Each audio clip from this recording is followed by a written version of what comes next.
Hello everyone, नमस्कार। मैं रक्षित गुर्जर स्वागत करता हूं आप सभी का अक्षवाट के यूट्यूब चैनल पर। आज की वीडियो में हम कंटिन्यू करेंगे इकोनॉमिक्स क्लास 12 का हमारा चैप्टर नंबर 4, जिसका नाम है methods of calculating national income, यानी कि राष्ट्रीय आय के आकलन की विधियां। इससे पिछले वाली वीडियोस में हमने आय विधि और मूल्य वृद्धि विधि के बारे में समझ लिया है। आज की वीडियो होने वाली है हमारी व्यय विधि के ऊपर। व्यय विधि जिसका इंग्लिश में नाम है एक्सपेंडिचर मेथड। तो क्या होती है व्यय विधि, क्या होता है इसका फॉर्मूला, उसको समझेंगे इस वीडियो में। तो स्टार्ट करते हैं।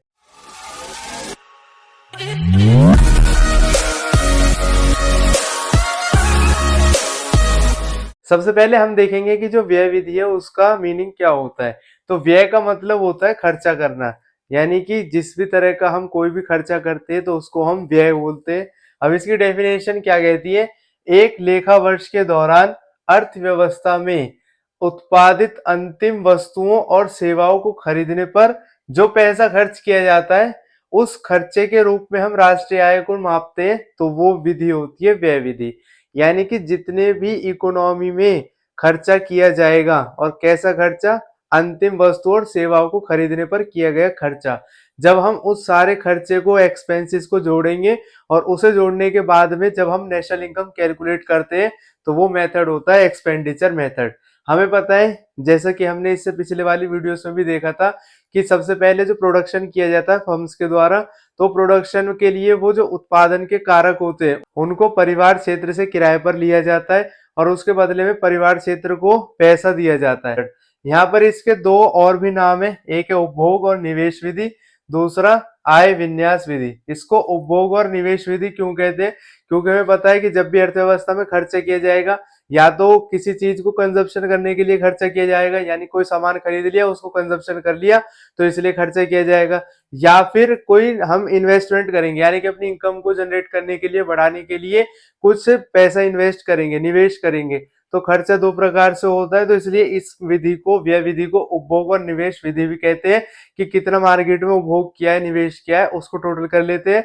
और इसका दूसरा नाम आय विन्यास विधि है, यानी कि इनकम डिस्पोजल मेथड, यानी कि कितनी आय खर्च हुई है। तो ये दोनों नाम है इसके। अब हम इसका देखेंगे कि इस विधि से जब हम नेशनल इनकम कैलकुलेट करेंगे, तो हमें पता है नेशनल इनकम को हम बोलते हैं एनएनपीआई। तो अगर हम व्यय विधि का यूज करके नेशनल इनकम कैलकुलेट करेंगे, तो सबसे पहले जीडीपी एट एमपी निकलेगा, यानी कि gross domestic product at market price निकलेगा, और जीडीपी एमपी से ही हम एनएनपीएफ कैलकुलेट करेंगे। मैंने पिछली वीडियोस में आपको बताया था कि अगर हमें एक एग्रीगेट से दूसरे एग्रीगेट पर जाना होता है, तो किन किन चीजों को ध्यान में रखा जाता है।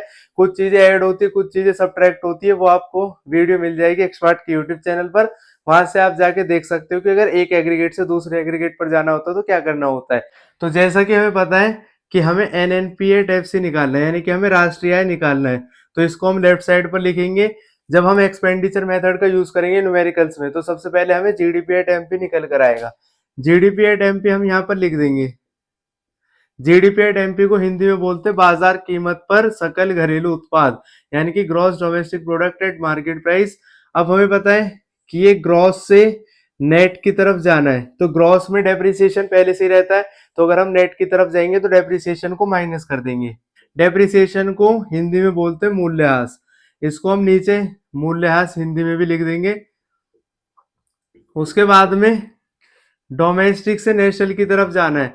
डोमेस्टिक में सिर्फ घरेलू सीमा के अंदर जो भी आय होती है उसको जोड़ा जाता है, जबकि नेशनल में हम जो हमारे सामान्य निवासी होते हैं वो जितना पैसा कमाते हैं उसको जोड़ा जाता है। तो इसमें हम net factor income from abroad को भी जोड़ लेते हैं, यानी कि विदेशों से प्राप्त शुद्ध कारक आय, विदेशों से प्राप्त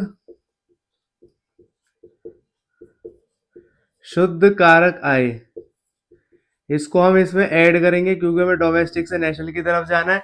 उसके बाद में प्रोडक्ट से प्रोडक्ट कोई चेंज नहीं है, मार्केट प्राइस से फैक्टर कॉस्ट की तरफ जाना है। मार्केट प्राइस वो प्राइस होता है कि जिस प्राइस में सामान मार्केट में आके बिक रहा है, और फैक्टर कॉस्ट होता है उसको बनाने में कितना एक्चुअल में पैसा लगा है, यानी कि असली खर्चा जो उसको बनाने में लगा है। जैसे कि ये मार्कर है, मार्केट में 10 रुपए का मिल रहा है, लेकिन इसको बनाने में 10 रुपए नहीं लगे, इसको बनाने में 7 रुपए 8 रुपए लगे होंगे। तो फैक्टर कॉस्ट में जो नेट इनडायरेक्ट टैक्स होता है वो जुड़ा नहीं रहता है। तो मार्केट प्राइस से अगर हम फैक्टर कॉस्ट की तरफ जाएंगे तो नेट इनडायरेक्ट टैक्स को इसमें से माइनस कर देंगे। नेट इनडायरेक्ट टैक्स का मतलब होता है शुद्ध अप्रत्यक्ष कर। तो ये था इसका फॉर्मूला कि अगर हम NNPAT-FC निकालना है यानी कि राष्ट्रीय आय कैलकुलेट करनी है एक्सपेंडिचर मेथड से, तो सबसे पहले हमें GDP-MP निकालना पड़ेगा, और जब GDP-MP निकल जाएगा उसके बाद में हम NNPA-FC में जाने के लिए डेप्रिसिएशन को माइनस करेंगे, net factor income from abroad को प्लस करेंगे और नेट इनडायरेक्ट टैक्सेस को इसमें से माइनस करेंगे, तो हमारा NNPAT-FC निकल जाएगा। तो यहाँ पर हम देखेंगे कि व्यय विधि में कितने टाइप्स के खर्चे को जोड़ा जाता है, यानी कि जो व्यय होते हैं, जो खर्चे होते हैं वो कितने टाइप्स के होते हैं।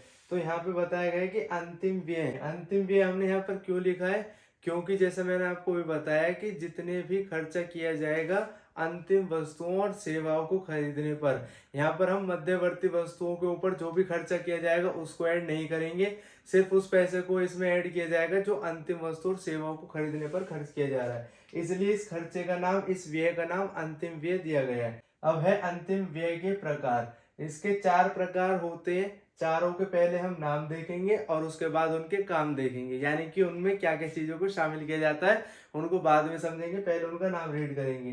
तो फर्स्ट है हमारा निजी अंतिम उपभोग व्यय, जिसको सी से डिनोट करते हैं, इसका इंग्लिश में नाम होता है private final consumption expenditure. Second पे आ जाता है सरकारी अंतिम उपभोग व्यय, जिसको जी से डिनोट किया जाता है, इसको इंग्लिश में बोलते हैं government final consumption expenditure. Third number पे आ जाता है निवेश व्यय, जिसको इन्वेस्टमेंट एक्सपेंडिचर कहते हैं, इसको आई से डिनोट किया जाता है। फोर्थ नंबर पे आ जाता है शुद्ध निर्यात, जिसको नेट एक्सपोर्ट्स बोलते हैं, और इसको x माइनस एम से डिनोट किया जाता है। यहाँ पर x का मतलब होता है एक्सपोर्ट, m का मतलब होता है इम्पोर्ट, ये इसकी शॉर्ट फॉर्म में लिखा जाता है, इसको ऐसे ही।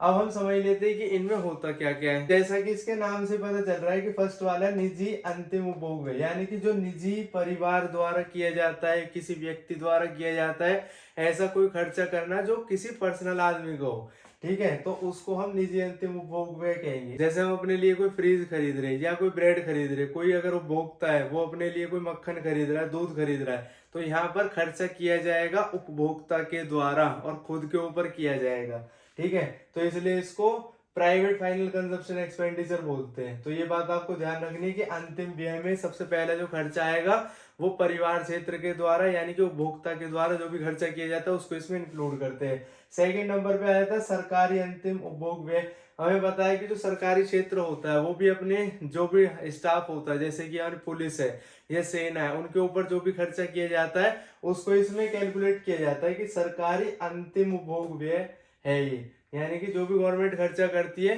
वो इसके अंदर कैलकुलेट किया जाएगा, इंक्लूड किया जाएगा। नेक्स्ट पे क्या है निवेश व्यय। कुछ खर्चा ऐसा होता है जो उत्पादक करते हैं, यानी कि जो प्रोड्यूसर होते हैं वो अपने काम को बढ़ाने के लिए इन्वेस्टमेंट करते हैं। जैसे कि एक उत्पादक है, प्रोड्यूसर है, उसके पास में 10 मशीनें जिनकी मदद से वो 100 चीजों का प्रोडक्शन कर रहा है। अब वो क्या करेगा, अपने काम को बढ़ाने के लिए उसने 12 मशीनें रख ली है, यानी कि 2 नई मशीनें खरीद ली है, तो उसने नए इन्वेस्टमेंट किया है, 2 नई और मशीन खरीद ली है। तो यहाँ पर निवेश का मतलब हो जाएगा, इन्वेस्टमेंट का मतलब हो जाएगा ऐसा खर्चा जो अपने निवेश के लिए किया गया है, यानी कि निवेश के ऊपर जो भी खर्चा किया गया है, अपने काम को बढ़ाने के लिए जो भी खर्चा किया गया है उसको निवेश व्यय कहेंगे, इन्वेस्टमेंट एक्सपेंडिचर कहेंगे, इसको आई से डिनोट करेंगे। इन्वेस्टमेंट एक्सपेंडिचर उत्पादकों के द्वारा ही किया जाता है।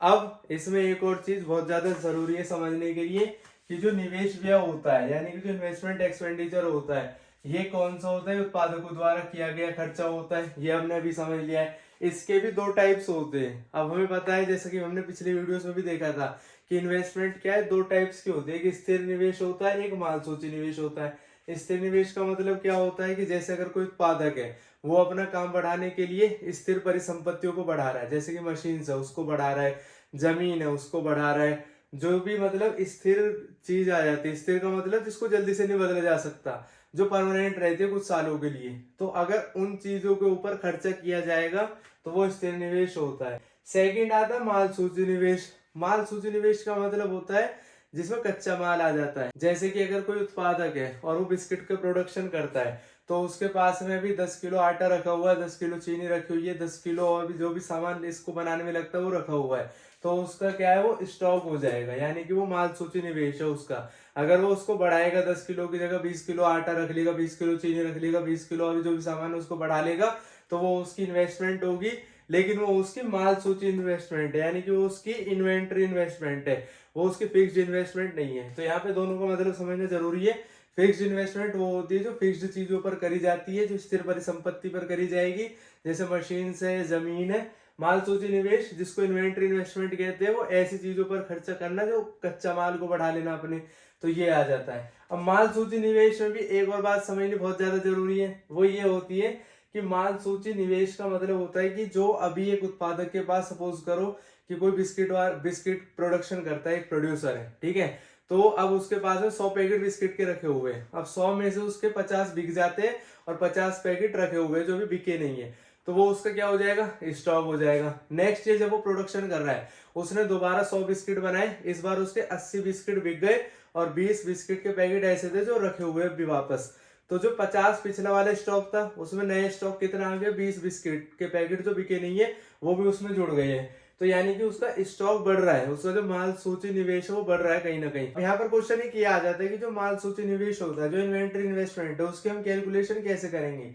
तो माल सूची निवेश को कैलकुलेट करने का सबसे आसान तरीका है अंतिम स्टॉक माइनस प्रारंभिक स्टॉक, यानी कि फाइनल जो भी स्टॉक था उसमें से इनिशियल स्टॉक को जब हम माइनस कर देंगे, उन दोनों का डिफरेंस जो होगा, दोनों का अंतर होगा, वही माल सूची निवेश होता है। अब जो इसका लास्ट वाला बच जाता है अंतिम व्यय का, वो होता है शुद्ध निर्यात, जिसको बोलते हैं नेट एक्सपोर्ट। नेट एक्सपोर्ट का मतलब क्या है, इसका मतलब ये होता है कि निर्यात माइनस आयात। अब निर्यात और आयात क्या होता है, निर्यात का मतलब होता है कि कुछ सामान हमारे पास एक्स्ट्रा होता है, जैसे कि हमारे देश में कुछ चीजों का प्रोडक्शन हो रहा है, प्रोडक्शन हमारे पास में ज्यादा हो रहा है उन चीजों का, हमारी जितनी भी घरेलू सीमा में जितनी जरूरत है उतने लोगों ने खरीद लिया, बाकी वो क्या हो रहा है, वो बढ़ता जा रहा है सामान, तो उसको बाहर के देशों में बेच दिया जाता है, यानी विदेशों में उसको बेच दिया जाता है। तो जब यहाँ का माल विदेशी में बेचेंगे तो उसको हम निर्यात बोलते हैं। इसको याद रखने की ट्रिक क्या है, निर्यात यानी कि निकालना, जैसे निकालना नी से स्टार्ट होता है तो निर्यात भी नी से स्टार्ट हो जाता है।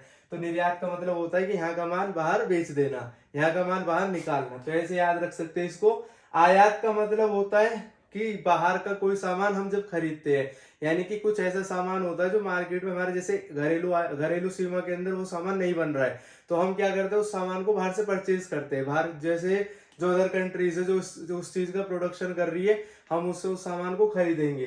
तो आयात का मतलब होता है आना, जैसे कि आया, तो इसी तरह से हम इसको याद रख सकते हैं कि जो भी विदेशों से सामान आयात होता है, यानी कि आया हुआ है बाहर से, तो वो होता है आयात। तो निर्यात का मतलब होता है विदेशों में सामान बेचना, आयात का मतलब होता है विदेशों से सामान खरीदना। याद रखने के लिए हम कह सकते हैं जैसे निर्यात यानी निकालना और आया यानी कि आयात, ठीक है, ये याद रखने की इसकी ट्रिक है। तो शुद्ध निर्यात का फॉर्मूला होता है एक्सपोर्ट माइनस इंपोर्ट।